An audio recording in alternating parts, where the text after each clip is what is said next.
Assalamualaikum warahmatullahi wabarakatuh dan salam sejahtera kepada semua pelajar dan juga pendengar.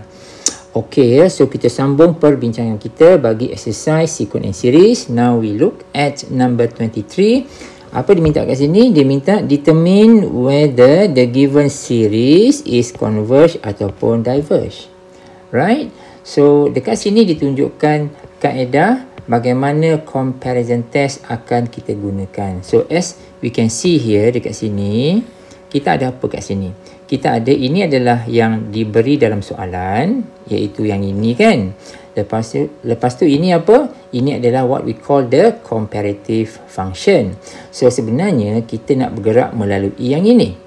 Right? So jadi kamu boleh tengok handout macam mana kita boleh develop the comparative function. Okay? So jadi bila kita bincangkan mengenai comparison test, dia ada dua. Satu adalah DCT. DCT tu apa? Direct Comparison Theorem. Lepas tu kita ada LCT, iaitu Limit Comparison Theorem. So jadi kita akan menggunakan akan menggunakan DCT dulu, see what happen. So kalau kita boleh guna DCT, then fine. Kalau tak boleh, maka kita akan menggunakan LCT. Boleh? So, kita bincang sikit apa benda sebenarnya LCT dan juga DCT itu. Okey, kalau kita nak bincangkan, let's say DCT lah kan, iaitu Direct Comparison Theorem. So, okey, dia macam ni. Kalau dalam soalan, of course kita akan ada, let's say the given series dan kita diberi satu function kat sini lah. Macam ni kan. And of course kita akan develop satu lagi comparative function. Let's say contohnya our comparative function adalah gx macam tu. Macam ni Dan kita akan bandingkan kedua-dua ini. Setuju?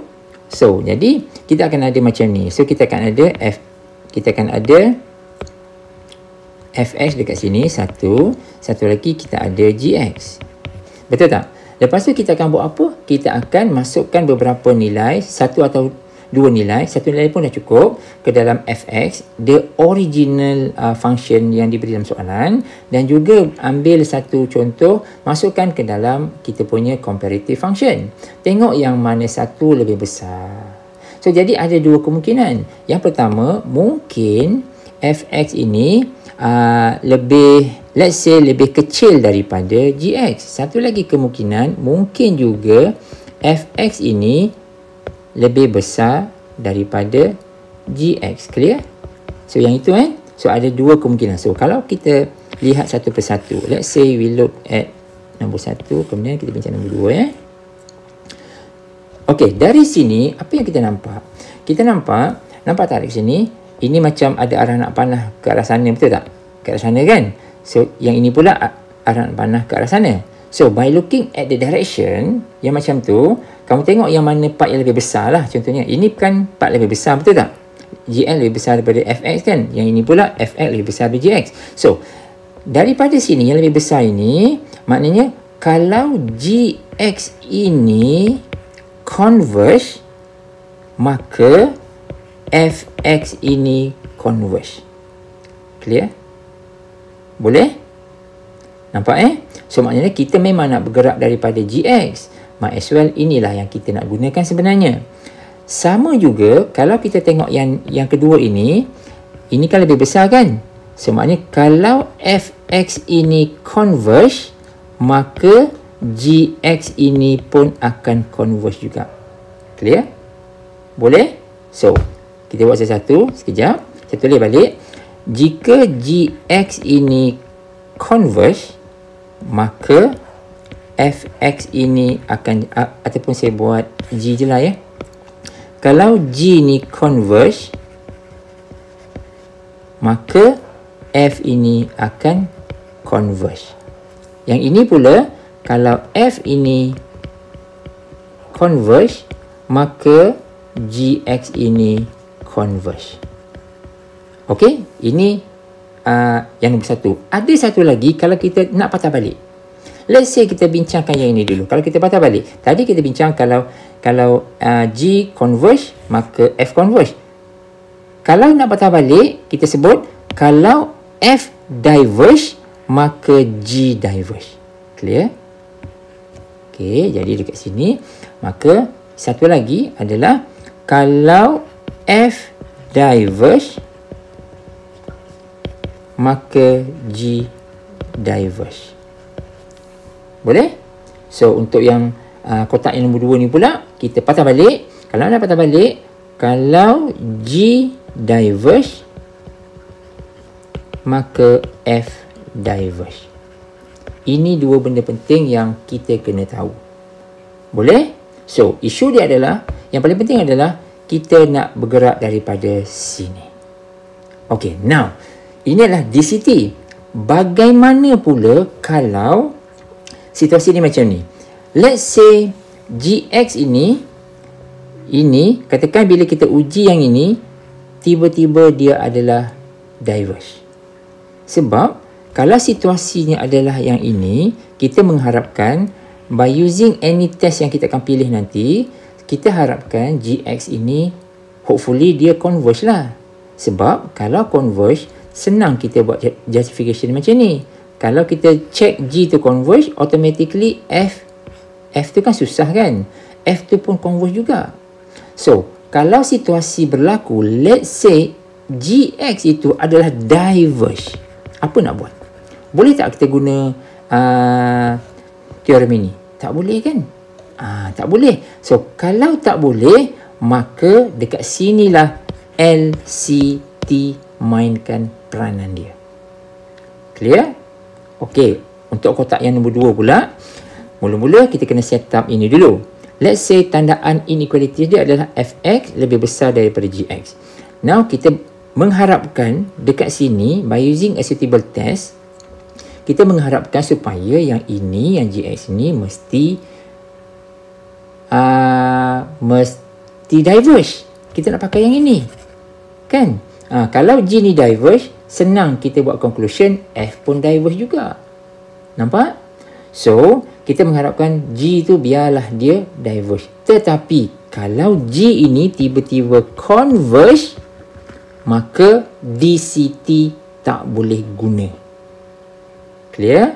Maka kita perlu apply LCT. Nampak? Okay, good. So, now, apa tu LCT? So, untuk LCT, right? Untuk yang ini, kita memang dah ada tadi Fx kita, yang original punya, lepas tu kita akan ada Gx pula kan? Gx tu adalah kita punya comparative function, which is more simpler function lah. Macam tu. So, apa yang kita perlu buat kalau DCT tadi tu gagal, maka kita kena apply LCT. Apa tu LCT? LCT tu, kita akan set up dia punya limit. So, misalnya kita akan set up limit n approaches to infinity Fx over Gx. So, solve this. Selesaikan ini, nak guna L'Hopital ke apa ke, itu cerita lain. Selesaikan, kita nak tengok jawapan akhir dia. Let's say jawapan akhir tu katakan C, katakan. Satu nombor kan. So, jika C ini adalah lebih besar dari kosong. Contohnya C tu dapat 5 ke, 1/5 ke. Kalau ini adalah lebih besar dari kosong, maka kita akan follow yang DCT tadi tu. Nampak tak? Clear? Okey, contoh-contoh. Macam ni. Tengok saya kecil sikit. Contohnya, let's say kita ambil macam ni. Katakan kita ambil yang inilah. Ini ya. So, jadi Fx is given, Gx ini kita akan buat. Alright, kita akan develop dia lah. Dia comparative function tu kan. Kita mengharapkan Gx ini biarlah dia diverge supaya senang kita buat conclusion. Tetapi apabila kita uji Gx, tiba-tiba kita tak dapat diverge. Kita dapat converge. Contohnya macam tu. Dapat converge So, kita lock kat sini dulu. Kita nak buat keputusan menggunakan DCT, tak boleh. Now, kita akan apply LCT. tengok jawapan dia apa. Katalah apabila kita apply LCT, kita buat kerja sikit ke sini, katalah hasil ni dapat 5 katakan. 5 tu kan lebih besar dari kosong, kan? So maksud dia is a positive number lah, ya, positive integer. Maka maksud follow ni adalah kita akan follow yang ini. Nampak? So maksud dia kita bersetuju bahawa by using the LCT, GX ini converge, maka dia akan mengimplikasikan ini juga converge. Clear? Boleh? So itu adalah LCT. Boleh nak? Okay, good. So jadi ini dia secara umum dia. So let's say ini adalah is the given function, ini adalah kita punya comparative function. So what can we do dekat sini? Kita akan lihat apa test yang kita nak pakai. So which test? Test apa nak pakai? So jadi kita melihat 1/n itu adalah harmonic series. So tengok handout, dan harmonic series is always diverge. Nampak? So dekat sini diverge, betul tak?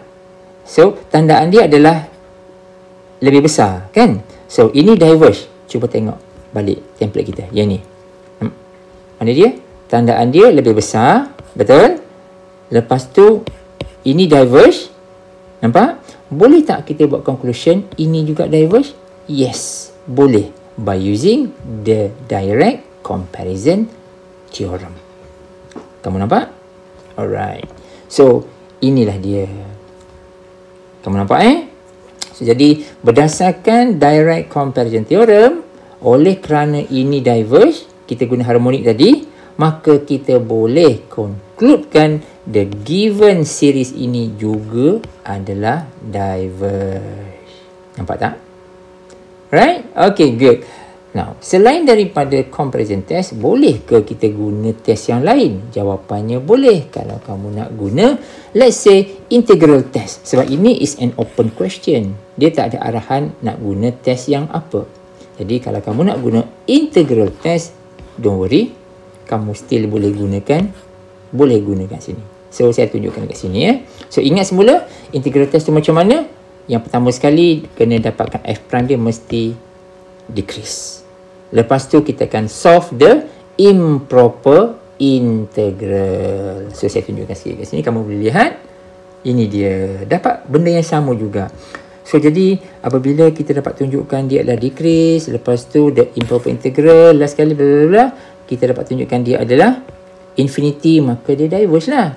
So jadi hasil dia adalah diverge. Sama dengan kalau kita gunakan comparison test. So it is up to you to choose which test yang kamu rasa kamu nak guna. Boleh? Okay, good. Tengok contoh lain pula. Again, comparison test. Ini dia. Yang ni So determine whether the function is converge ataupun diverge. So kita tengok kat sini, ini sahaja yang kita pentingkan. So jadi kita akan gunakan comparison test. Here we go. Ini is the given function. Ini adalah our comparative function. Masukkan beberapa nilai. Make sure tandaan ini betul. Ya. So jadi maknanya kita dah tahu dah tandaan dia adalah lebih besar. Betul tak? Kalau lebih besar, tengok balik, kita akan follow yang ini. Nampak? Follow yang ini kan? So maknanya kita akan bergerak daripada sini. Kita akan gunakan test yang lain yang bersesuaian. Kita mengharapkan dia diverge. Kalau dia diverge, senang conclusion kita ini pun diverge juga. Boleh? So, have a look. So, dekat sini, again, kita tahu ini adalah harmonik. Ya, ini adalah kita boleh guna harmonik series yang confirm dia akan diverge, maka kita boleh buat conclusion ini juga adalah diverge. Boleh tak? So selain daripada harmonik, ada saya buat sedikit notation kat sini. Kalau tak nak guna, kita nak kalau kita tak nak justifykan menggunakan harmonik, kita boleh guna integral test lah, just untuk ini sahaja. Ya, memang boleh. So terpulang kepada kamu lah nak tengok test yang mana satu sebenarnya sesuai untuk kita gunakan in between the comparison test. Memang kalau kita guna comparison test, sekurang-kurangnya kita akan guna dua test. Satu adalah memang kita apply comparison test, iaitu direct comparison test, direct comparison theorem, right? Cuma bila kita dah develop kita punya comparative function ini, kita kena test pula yang ini. Nak pakai test apa pula? Nak pakai integral test ke, harmonik ke, p-test ke, whatever test lah. Test kita kan ada banyak kan. Geometric, TOD, harmonik, p-test, ratio, rule, integral, alternating, comparison, absolute. So terpulang kepada kamu nak pakai yang mana satu. Nampak So ini saya declare by using direct comparison theorem, maka ini pun akan diverge juga. Right? Okay, good. Now, kita pergi kepada contoh 25. Ni, determine the following series converge or diverge. Sama juga. So, ditunjukkan sekarang ni comparison test juga. So, jadi ini adalah comparison test yang kamu boleh bandingkan, ya, ini adalah the given, ini adalah kita punya comparative function. Boleh? So, jadi kamu masukkanlah beberapa nilai, ya. So, katakan kamu masukkan n to 2, katakan. N to 2, kalau n to 2, belah sini berapa? 1 per 4 tolak 1. So, 1 per 3, betul tak? Lepas tu, yang belah sini pula 1 per 4, kan? So, of course, 1 per 3 besar dari 1 per 4. So, tandan ini, kamu masukkan dekat sini. Right? So, now, kita dah ada yang ni, kan? Of course, kita nak bergerak dari sini. So, which test yang sesuai dekat sini? Ini terpulang kepada kamu lah. Nak pakai apa? So, jadi, p-test sesuai tak? P-test tak sesuai. P-test, kalau p-test ni, kalau dia adalah 1 per n kuasa 2 boleh. Ya, ini boleh. Tapi kalau 1 per 2 kuasa n tak boleh. So, kita yang paling sesuai adalah dia adalah geometric series. So, as you can see here, geometric series dekat sini, kamu akan dapati dia adalah converge. Ya, so, ingat balik apakah ciri-ciri geometric series. Kan? Dia ada modulus R tu kan? So, dia adalah converge. Tetapi, by looking here, ini kita dapat converge kan? Sesuai ke ini converge kalau kita nak menggunakan DCT? Tak sesuai kan? Sebab kita mengharapkan yang 1 per 2 kuasa N itu diverge. Kat sini. Nampak? Kita pakai ini kan? Kita mengharapkan ini supaya diverge. Baru kita boleh buat conclusion F pun diverge. Jadi maknanya DCT kita gagal. Clear? So sebab itulah perhatikan bahawa DCT fail. Now apply LCT. Nampak? Boleh? So saya tunjukkan dekat sini macam mana kita nak apply LCT. Hanya set up limit sahaja macam ni, fx over gx. Kamu akan dapat ini, susun semula, kamu akan dapat yang ini, rearrange baliklah. So dari sini kita akan cuba substitute the limit value. What happen? Kita dapat infinity over infinity. Apply the L'Hopital. L'Hopital kata apa? Differentiate atas, differentiate bawah. Jangan lupa kali ini kita menggunakan yang ini. Ingat? Derivatif tu kan? Guna yang ini, kita akan dapat yang atas tu ini, yang bawah tu ini. Kita boleh cancel, dapat 1. Nampak? 1 tu kan lebih besar daripada kosong. Maksud dia, kita boleh terimalah hasil akhir tu. Ini bila kita dapat 1, whatever value kat sini lah ya, tapi dia kena positif integer. So, bila kita dapat value dekat sini, maknanya LCT ni berjaya lah. Bila kita LCT ni berjaya, maknanya kita boleh follow hasil atas tadi tu.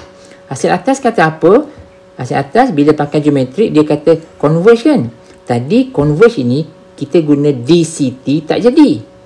Tapi, bila kita guna LCT, dia mengesahkan kita boleh guna converge. Maka, kalau ini converge, yang ini pun converge juga. Clear? Boleh? Okey, itulah cara kita menggunakan DCT dan juga LCT. Nampak Okey. Nampak tak? LCT ini juga converge. Pasal dia akan follow kat atas. Kalau yang okey, contoh, kalau ini diverge, dia akan follow juga ini pun diverge. Okey? Oleh sebab yang ini converge, ini pun follow converge. So macam tu. Boleh nah? Okey, settle nombor 25. Nombor 26, okey, nombor 26 ni kita dah nampak kat sini. Dia tanya simple saja soalan dia, adakah dia converge? Itu sahaja. Tetapi dalam hal ini kamu nampak tak function ini dia mengandungi apa? Dia ada satu bahagian yang ini. Dia akan control yang ini. Maksud dia ini boleh suatu nombor lah 1/n kuasa 2 kan.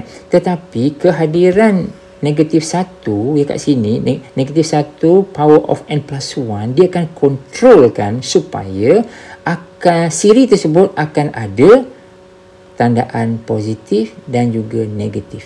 Clear? Nampak kan? Dia akan kontrol lah. Dia akan kontrol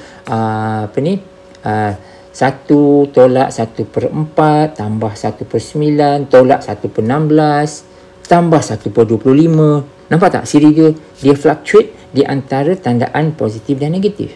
So, based on handout yang saya terangkan kepada kamu, kalau kita berdepan dengan siri-siri yang bentuk macam ini, sebenarnya dia melibatkan dua benda. Sama ada kita boleh guna alternating test ataupun kita boleh guna absolute test. Boleh? Boleh tak? So, kamu tengok balik alternating tu macam mana, absolute tu macam mana. So, tengok semula apakah ciri-ciri absolute dan juga alternating. Sebab nanti kedua-dua ini ada pula kaitannya dengan conditionally convergent. So, macam tu. Right? Tapi yang pentingnya adalah inilah. Kalau kita jumpa satu siri yang ada ini, maka kita kena ingat dia boleh kita guna alternating dan juga boleh kita guna absolute. Boleh? So, tengok semula ya. So, secara umumnya lah ya. Kalau, dalam sini saya guna apa? Kita guna absolute convergent. Right? Absolute convergent. So, kenapa saya start dengan absolute convergent? Kenapa saya tak guna alternating? Boleh tak guna alternating? Boleh, tak ada masalah.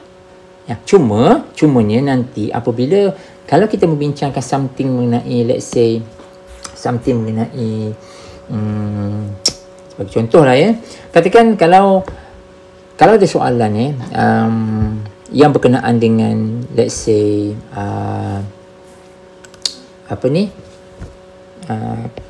conditionally convergent. So, idea dia adalah kalau kita bincang tentang conditionally convergent, dia berlaku apa?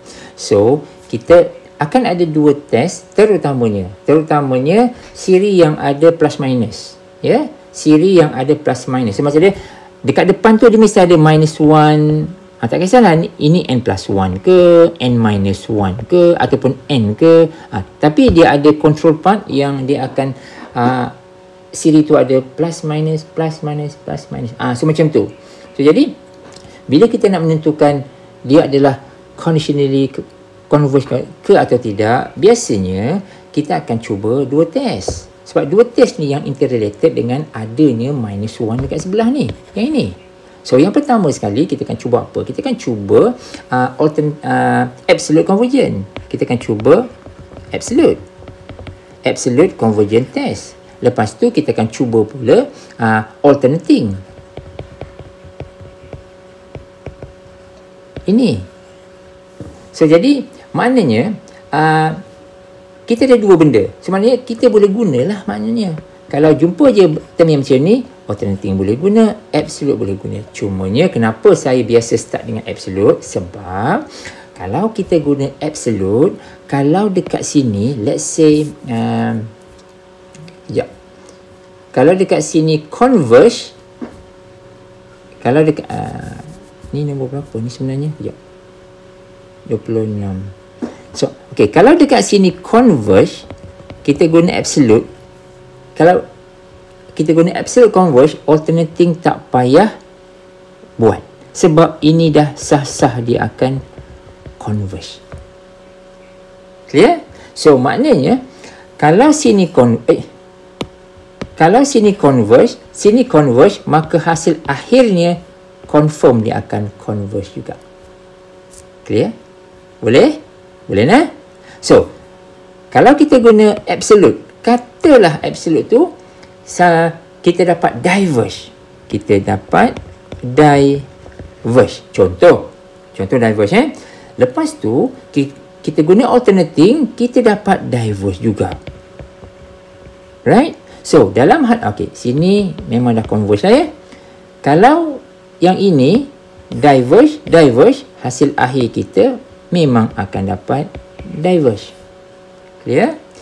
Tetapi, kalau dekat absolute, kita dapat diverge, dekat alternating, kita dapat converge. Dekat sinilah baru kita katakan dia adalah conditionally converge. So, kamu clear? Boleh? So, itulah sebenarnya berkenaan dengan sedikit conditionally converge. Ya, dia ada interrelated dengan absolute dengan alternating. Boleh? So, absolute tu macam mana? Senang saja. Kalau absolute ini,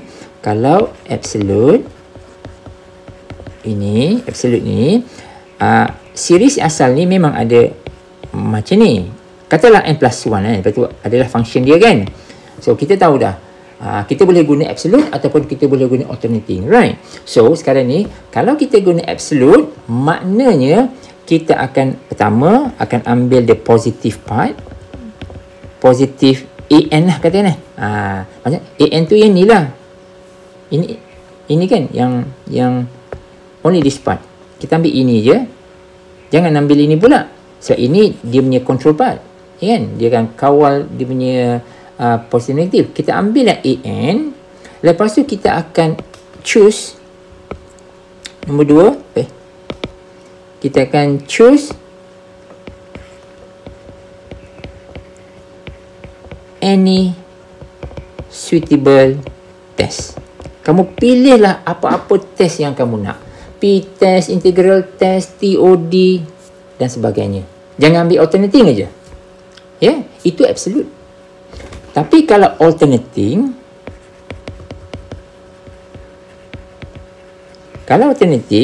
apa yang kita kena buat? Kita kena buat dua benda. Satu, ini syarat penting ya. Yang pertama, kita akan pilih, ya, ini kita tetap akan pilih positif juga. Positif part dia, yang ini. Boleh? Lepas tu, nombor 2, kita kena check F prime dia less than 0. Dah macam integral, ingat tak? Integral test pun ada macam ni juga kan? So, jadi, yang pertama sekali, kena lihat dia punya F prime tu less than 0. Satu. Lepas tu, yang ketiga, 2, 3 ni penting ya. 2, 3 penting. Limit bagi AN tu lah. AN tadi tu, dia mesti kosong. Kalau ini kita fulfill, maka by using alternating test, dia adalah converge. Clear? Boleh? Tetapi, jika this part kita tak dapat kosong, maka kita kena patah balik menggunakan TOD. Boleh? Kena pakai TOD lah untuk menentukan dia diverge. Contoh katakan kita dapat limit ini katakan AN dapat 5 katakan. 5. So maknanya kita kena apply. So kena embed lah. Kena apply TOD. So ingat balik. TOD tu apa? TOD tu syarat dia apa? Ingat tak? TOD ni syarat dia kalau kita set up limit macam ni, kalau kita dapat infinity ataupun kita dapat satu nombor yang tak sama dengan kosong, maka dia adalah diverge. Ini kan. So jadi dalam hal ini kita boleh guna TOD untuk confirmkan, walaupun kita guna alternating, betul, tapi alternating ini requirement dia adalah 2 ni. Tapi kalau ini biasanya akan jadi, ya. Ini kalau dia tak jadi, maka kita boleh patah balik kepada by using apply the TOD untuk diverge. Nampak tak? Boleh? So maknanya dalam penjelasan dekat sini, kita boleh guna mana-mana. Alternating boleh, kita guna absolute pun boleh. Nampak kan? Asalkan bentuk dia adalah yang ini. Boleh? So, kamu nampak ya, kenapa saya gunakan start dengan absolute dulu? Sebab saya mengharapkan bahawa kalau guna absolute, saya dapat converge, tak payahlah guna alternating. Tapi kalau kamu kata nak guna alternating dulu, tak ada masalah. Dalam contoh ini, kita boleh buat 2. Let's say, ini kita tahu dah boleh guna alternating, betul tak? Alternating boleh dan juga absolute pun boleh. Kan? Sebab bentuk dia macam tu. So, kalau guna alternating, boleh tak? Boleh. Jadi kita cuba. Kan? Tapi nak guna absolute boleh tak? Boleh. Tak ada masalah. So, ingat balik. Absolute tu buat macam mana? Absolute tu mana tadi? Okay. Take the positive part. Choose the suitable test. Any suitable test. Asalkan jangan ambil alternating sudah. Clear? Okey, jadi ambil positif part sahaja. Ambil je lah. Walaupun ada ini, buang yang ini. Kita ambil ini dulu. Nampak tak? Sebenarnya kita akan considerkan ini sahaja. Clear? Boleh? So, apa test yang sesuai? Test yang sesuai adalah pakai je lah p-test. Selain p-test, kamu nak pakai apa? Integral test. Jalan. Boleh? Tak ada masalah. So, kalau pakai p-test, kita akan dapati dia adalah converge. Kamu tengok penerangan yang saya tulis kat sini ya. Dia adalah converge. Maka bolehlah kita katakan dia adalah converge. Selesai. And eventually dia adalah absolute converges. Ya. Absolute lah. Kan? Kalau kamu tengok sini kan. Mana tadi? Yang ini kan. Inilah dia. Kalau kita dapat converge, sebenarnya ini pun automatically akan converge. Maka kita boleh kata dia adalah converge itself ataupun dia adalah absolute converge. Ini je satu-satunya yang akan menghasilkan absolute converge. Boleh? Okey. So, itulah penerangan dia. So, tapi kalau kamu nak guna apa ni? Boleh? Absolute test sesuai digunakan apabila terms positif dan negatif. Okey? So absolute dan juga alternating memang yang term yang ada positif negatif. Dia kat tepi tu ada negatif 1, lepas tu ada n lah. So macam tu. Ini contoh lah. Kalau kita kembangkan ungkapan ni kan kita dapat macam ni. Sini kan. Sekejap positif, sekejap negatif, sekejap positif, sekejap negatif. Positif kan negatif balik. Macam tu. So, boleh juga kita guna alternating macam seperti tadi tu kan. Cuma kena ensure lah f prime ni dengan limit ni kosong. So, kamu kena tunjukkan lah. Tunjukkan ini f prime ni kena decrease. Macam tu kena decrease. Lepas tu limit dia tak sama dengan kosong. Betul tak? Limit tu tak sama dengan kosong. Cuba tengok sini. Ini dia punya limit dia kan. So, kalau kita set up limit n infinity 1 per n kuasa 2. Betul? So, substitute the limit, kita dapat 1 per infinity sama dengan kosong. Okey lah, kosong. Nampak tak? Kosong. Ini dah okey. Ini kamu tunjuk lah. Ini dah kosong, maka dia adalah converge. Senang? Ya. Yeah. Nampak? So, jadi pakai alternating pun boleh. Nampak Right. So, jadi inilah yang saya cuba sampaikan dalam soalan ini. Okey, kita pergi kepada soalan yang seterusnya, soalan nombor 27. See what happen. Soalan nombor 27, adakah ini converge? Kan? So jadi kita lihat ada satu benda penting. Kamu nampak tak bahawa soalan ini kan dia tak ada negatif 1 n tambah 1 ke apa semua. Kan dia tak ada, betul tak?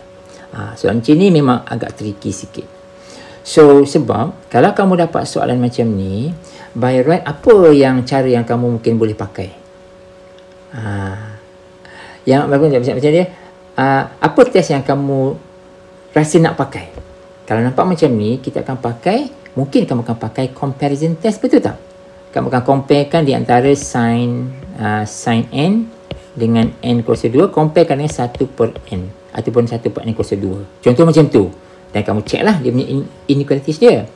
Okey. Apa masalah dia? Masalah dia adalah sin n tu, dia ada trigo tu. Trigo tu, kalau kamu cuba kembangkan dia, kamu dapat apa sebenarnya? Kamu boleh check.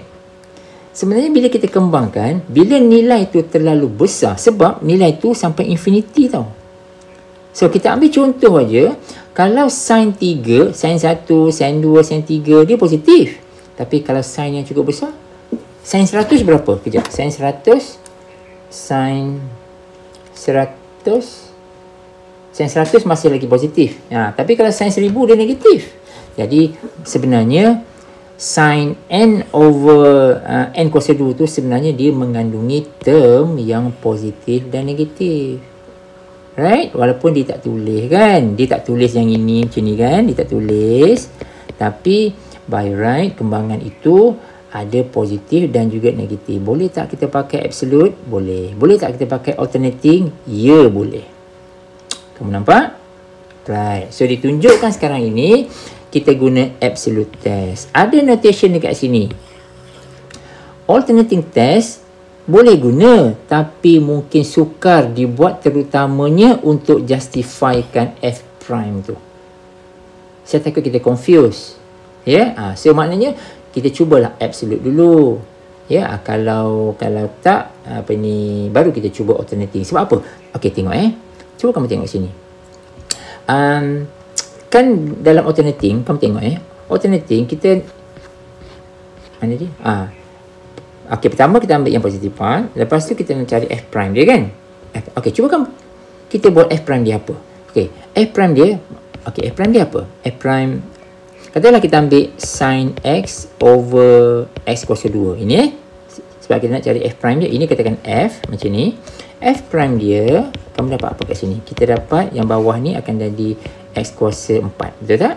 Yang atas ni adalah x kuasa 2. Ini adalah cos x tolak sin x 2x. Betul tak? Yang ni kan? So maknanya kita dapat apa kat sini? Kita dapat x kuasa 2 cos x tolak 2x sin x per x kuasa 4. So, now, macam mana kita nak tahu dia adalah f prime ini less than 0? Sebab ada sin and cos kat sini. Susah kan? Susah kita nak justifikan f prime tu is less than 0. So, saya tak kata tak boleh. Tetapi, kalau boleh ada yang cara lebih mudah, kita gunalah cara yang lebih mudah. Itu maksud saya. Boleh? Right, good.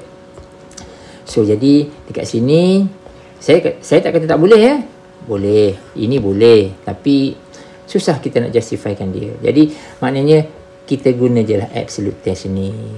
Right? Kita ambil positive part, kita choose the correct test yang kita nak pakai. So, dekat sini kita guna comparison test. Nampak? So, ingat semula comparison kan?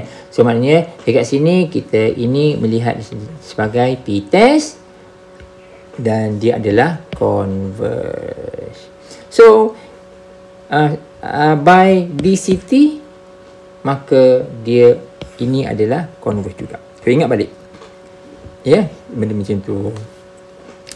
Boleh So, jadi itu adalah penerangan mengenai inilah. So, hati-hatilah dekat sini. Jadi, kalau kita guna comparison test, sebenarnya kalau kita pakai comparison test, dia berlaku kat sini je. Memang kita guna ini kan, betul tak? Kita pun pakai comparison test straight away, betul tak? Dan kita dapat dia adalah converges. Kan? So, sebenarnya jawapannya sama juga. Cuma dia kurang tepat lah. Sebab sebenarnya function asal tu, term tu sebenarnya ada positif dan ada negatif. So nampak tak kat sini? Bila saya pakai absolute test, bila dapat converge, boleh tak saya sebut dia adalah absolute converge? Jawapannya boleh lah. So sebab itulah absolute converge ni bagus. Sebenarnya kita tak payah pakai alternating pun. Sebab dia strong enough untuk kita justifikan yang ini. Mana tadi? Yang ini. This line is very important. As long as benda ni converge, ini automatically converge, maka dia converge dan dia juga sebenarnya adalah absolute converge. Ini saja tau. Yang dua lain, ni bukan. Okay. So itu adalah penerangan dia. Dan dekat sini nombor 28 pun ini tak ada apa-apa lah. Ini hanya apa ni? Secara umum dia, kalau kita guna comparison dapat converge. Ni dah tunjuk tadi tu kan. Melalui absolute converge, kita dapat jaminan bahawa dia memang converge dan juga dia adalah converge. Right? Tapi dengan syarat lah, kita guna absolute converge ni kalau kita dapat melihat siri itu mempunyai positif dan negatif saja. So ingat tu, kalau ada tandaan ini pun okey, tapi soalan tadi tu tak ada yang ini, dia tak ada yang ini. Tetapi hidden in the term dalam tu ada rupanya dia fluctuate antara positif dan juga negatif. Maka kita boleh guna absolute. Jangan guna sembarangan jangan guna sembarangan. Okey, jadi nombor 28 apa cerita? Ini dia suruh guna ratio test. So ingat semula apakah itu ratio test, dan saya dah terangkan ini adalah ratio test punya syarat lah. Ratio test ni apa? Nama pun ratio kan, nisbah kan. So nisbah tu maknanya kita akan set up macam ni. Nampak? Set up macam ni. Lepas tu kita kira, kita solve the limit problem. Lepas tu kita nak tengok nilai ni. Nilai ni kita buat suatu nilai lah, P ke M ke C ke rho ke apa ke whatever lah. Nilai ni kan. Cuma kamu jangan terkeliru dengan P test ya. Pasal P test kan ada jenis syarat dia kan. Nanti kamu tengok ini P sama macam P test pula. Tak. Dia tak sama. Ya, P test. Ada ini P test, memang P test. Dia ada dia punya syarat di sini. P yang macam mana baru dia converge. Kan? So ini P yang lain. Ini P untuk ratio. Untuk ratio ini dia. So jadi kalau nilai P yang kita dapat ini kurang daripada 1, contohnya P tu dapat 1/2, kan? Maka dia converge. Okey? Kalau dia besar daripada 1, contohnya P tu dapat 20, besar dari 1 lah, maka dia diverge. Yang tak bolehnya adalah kalau P tu 1. Kalau selesaikan limit problem, kita dapat nilai P itu 1, maka dia adalah inconclusive. Apa maksud inconclusive? Maksud dia, kita tak boleh kata dia adalah converge ataupun diverge. So, in other words, kena pilih test yang lain, ratio test tak sesuai. Clear? Boleh? Boleh tak? Sebenarnya yang ini senang aja. Nampak tak? Ini kan kita boleh guna apa ni? Kita boleh guna p-test kan? Kan? P-test, cuma soalan ni dipaksa kita guna ratio test. So, jadi sebenarnya kalau kita guna p-test, kita memang akan dapat dia adalah kejap. Kalau p-test kita dapat dia adalah diverge. Is it correct? Dia lah diverge kan? Ini adalah diverge. P-test kita dapat dia adalah diverge. Pasal p-test tu, p-test macam mana? Kalau p-test, tulis sikit lah.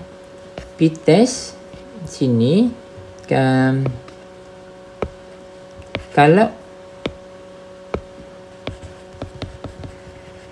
kalau p-test syarat dia macam mana? Kalau nombor 1, kalau P tu besar dari 1, maka dia adalah converge. Okey, macam ni kan? So, nombor 2, kalau P tu duduk di antara kosong, macam ni, dia adalah diverge. Right? P-test lah. P-test contohnya kalau dia ada macam ni lah. Summation, katakan 1 per n kuasa 2 contohnya macam tu. Kan? So, oleh sebab oleh sebab ini P tu 2, maka dia converge. Oh, dalam contoh tadi P tu 3 betul kan? 3 maka dia adalah converge jugalah. Sebab soalan ni macam ni. Nampak tak? Ini macam ni.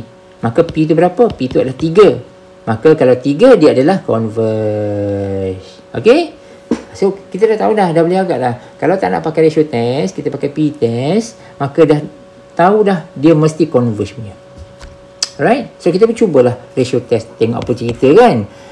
Bila kita cuba, kamu tengok kamu ini make sure betul-betul right? Pasal ada n plus 1 dan n kat sini. Kamu susun. Bila kamu cuba dekat bawah ini, kamu akan dapati bahawa nilai dia 1. Nampak tak?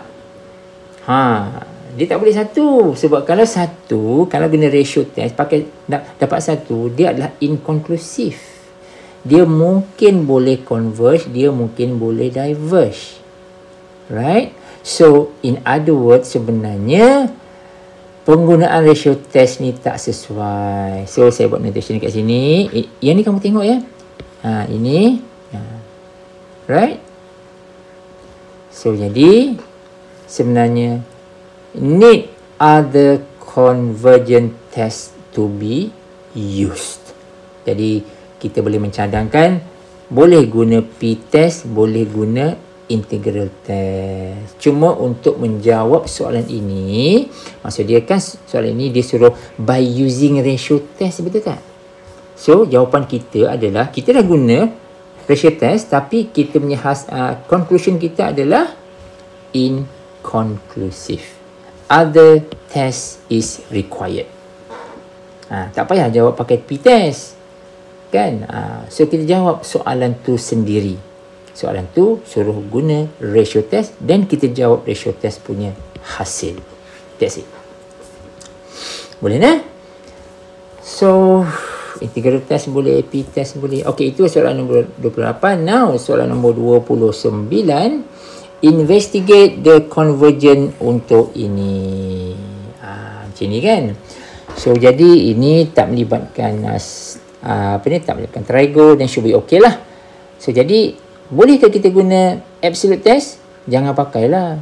Sebab absolute test ke, alternating test ke, dia specifically untuk kalau ada term yang kejap positif, kejap negatif, kejap positif, kejap negatif. So, maknanya tak sesuai. So, yang sesuai dalam konteks ini adalah ratio test. So, kamu boleh lihat beberapa pattern soalan di mana sebenarnya bentuk-bentuk yang macam ini sesuai kita guna ratio test. Boleh? Soalan saya, adakah integral test tak sesuai? Jawapannya boleh. Tak ada masalah. Kamu boleh cuba. Okey? So, ini pun boleh juga. Okey? So, jadi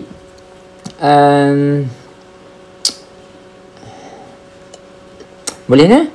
So, jadi ini adalah cara ratio test. Jangan lupa ratio test tu ada apa? Ada AN, ada N tambah 1. Kamu bahagikan. Lepas tu letak limit dekat sebelah tu. Macam ni lah. Macam soalan ni lah kan. Ini kan ratio test. Ini. Ada limit tu kan. So buat ini. Solve the limit problem. Tengok apa hasil dia. So jadi kalau kamu cuba dekat sini. Kat sini kamu cuba sebagainya. Ni kena hati-hati ya. So, saya tak adalah nak explainkan semua-semua ni. Kamu tengok kat sini. Ni need to be very careful this part. Di mana last kali nanti kamu akan dapati 2/3 tau. 2/3 kat sini. Nampak? So, be careful ya. On the way kamu nak pegang jawapan ini, dia ada banyak lah kat sini. Yang kamu kena buat sana, buat sini dan sebagainya. Dan akhirnya, jawapan bagi ratio test itu adalah 2/3. So, what does it mean? Sebenarnya bila dapat 2/3 maksud dia P yang kita dapat tu is less than 1. Betul tak? P ni bukan P test ya. Ini adalah merujuk kepada ratio. So maknanya kalau ini maka dia adalah converge. Boleh? So saya risau kamu kita terkeliru tentang p-test dengan ratio test. So kalau ratio test kat sini, let's say kita ada ratio test. Ratio test, apa syarat dia? Dia mesti nombor satu, kalau p ni less than 1, dia mesti converge. Ini converge. Nombor dua, kalau p ni greater than 1 ataupun kita dapat infinity, maka dia adalah diverge. Ini dua sahaja. So tapi kalau nombor tiga ni, kalau p ni sama dengan 1, ini adalah inconclusive. So ini. Okay. So kita sambil-sambil kita jawab soalan tu, kita tengoklah beberapa test yang ada ya. So macam tu. Ada sini ada TOD ke? TOD tak ada. Tulis sikit. TOD tu apa? TOD test of divergence ni. Test of divergence. TOD macam mana? TOD kalau kita set up limit kan, kita dia ada satu je, kita set up limit macam ni, sama ada kita dapat infinity ataupun undefined, ataupun dia tak sama dengan kosong. Dua ni either one, dia adalah diverge. Okey, nama pun test of divergence kan, dia hanya ada diverge saja, dia tak ada converge ya. So ini beberapa test yang ada. Okey, now kita pergi kepada soalan yang seterusnya. Yang ni tak habis lagi. So jadi dia converge lah ya, sebab p tu less than 1. Boleh? Okey, cuma ada saya tambah kat sini saja kalau nak cari kan, apakah sum of the series. Ingat sum of the series. So ingat yang ini apabila kita menggunakan test-test yang kita guna tadi tu kan, ini bukannya sum of series ya. Bukan.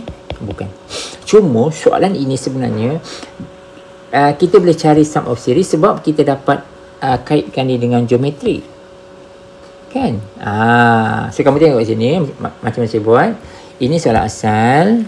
Kita pecahkan kepada 2, 1, 2. Lepas tu kita boleh develop geometric series setiap satu tu, di mana kita boleh dapat nilai R dan juga nilai A. Nampak tak? So dari sini kita boleh guna S infinity punya formula dalam geometric series. Nampak? Dan kita dapat jawapannya 2/3. Samalah. Kebetulan sama. Tapi ini cara dia. Okey? So ini adalah sum of the series. Boleh? Alright. Coincident Okey. Sama pula. Okey, tak apa. So kita pergi kepada soalan nombor 30. So nombor 30 ini, investigate the convergence of the given series. Ini satu lagi bentuk yang kita kena guna ratio test. Okey, sebab pakai TOD tak sesuai, pakai alternating lagi dah tak boleh, convergent absolute pun tak boleh. Kan, nak berguna apa? Integral test pun tak boleh, geometrik bukan geometrik. Kan, nak pakai P series pun tak boleh juga. Comparison susah juga pasal apa? Pasal dia ada factorial. Nampak tak? Pasal dia ada factorial. Kita nak tak nak, kita kena hilangkan factorial tu. So, jadi one of the way yang kita nak eliminate the factorial is by using the comparison test. Nampak tak? Comparison pula pakai ratio test. So jadi inilah dia. So kamu boleh tengok solution dekat sini. Kita hanya ini asal develop yang ni, buat yang ni untuk an plus 1 dan kita bahagikan kedua-duanya. Jangan bahagi terbalik So jadi kita bahagikan keduanya. Kamu tengok sini lah. Ini saya tak ada terangkan lah ya. Saya tak terangkan semua ni. Kamu tengok sini. Cuma dekat depan ni ada limit lah. Limit n infinity. So saya tak tulis. Saya buat dekat bawah sekali. Pasal dia panjang sangat. So apabila kita apply the ratio test, kita cancel sana, cancel sini. Yang penting factorial tu hilang. So kamu tengok macam mana kita boleh cancelkan factorial tu. Right? Cuma perlu dilakukan secara berhati-hati. Ingat ni factorial tu apa? Factorial tu kalau contoh kalau kita ada 5 factorial, apa maksud dia? Ini sama dengan 5, itu tolak 1 kan? 4, itu tolak 1 lagi. 3, tolak 1 lagi. 2 sampai 1, betul tak? So, kalau kita ada, let's say kita ada factorial factorial. Kalau kita ada n factorial, maksud dia apa? Kita ada n, lepas tu darab apa? Darab n tolak 1. Betul tak? Lepas tu darab n tolak 2. Lepas tu n tolak 3 and so on. Nampak kan? Kalau kita ada n tolak 1 factorial, kita dapat apa? Kita dapat n tolak 1. Ini mula-mula. Yang kedua dapat apa? N tolak 1 tolak 1. Betul tak? Kan kita kena sentiasa tolak 1. So n tolak 2. Lepas tu n tolak 3. Nampak? Tapi kalau kita ada n plus 1 factorial, kita dapat apa sini? Kita dapat mula dapat n plus 1. Lepas tu kita dapat n saja, betul tak? N. Lepas tu kita dapat n tolak 1. Lepas tu dapat n tolak 2 dan sebagainya. Nampak So jadi itulah idea factorial. Sebab saya nak tengok kamu nak tengok di sini. Kamu tengok macam mana kita boleh cancelkan. Kamu janganlah kembangkan sampai habis factorial ni. Yang ini kan 2n tambah 2 dia kan. So jadi maknanya ini sini kita berhentilah kat sini. Sebabnya kita berhenti sebab kita dah jumpa term yang sama di mana ini boleh potong, ni boleh potong. Cukuplah tu. Yang penting kita boleh cancelkan factorial. Nampak Boleh? Okay, good. Kamu tengok betul-betul bahagian sini. Last kali kamu tengok factorial dah hilang, kita jumpa yang ini. Right? Now kita masuk limit. Masuk limit, maksud dia kita cuba selesaikan the limit tu lah. So, when we try to substitute the limit, kita jumpa masalah, iaitu kita jumpa infinity over infinity in indeterminate form.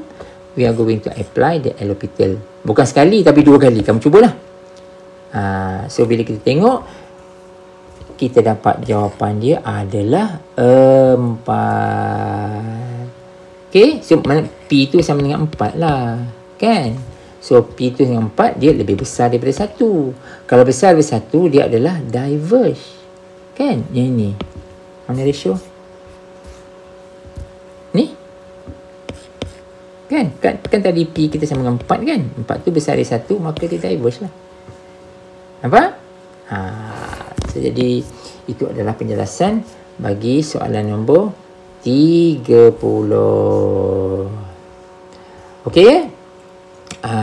So kita stop dulu sampai sini. Kita akan sambung dalam teaching video yang akan datang. Thanks for watching. See you in the next video.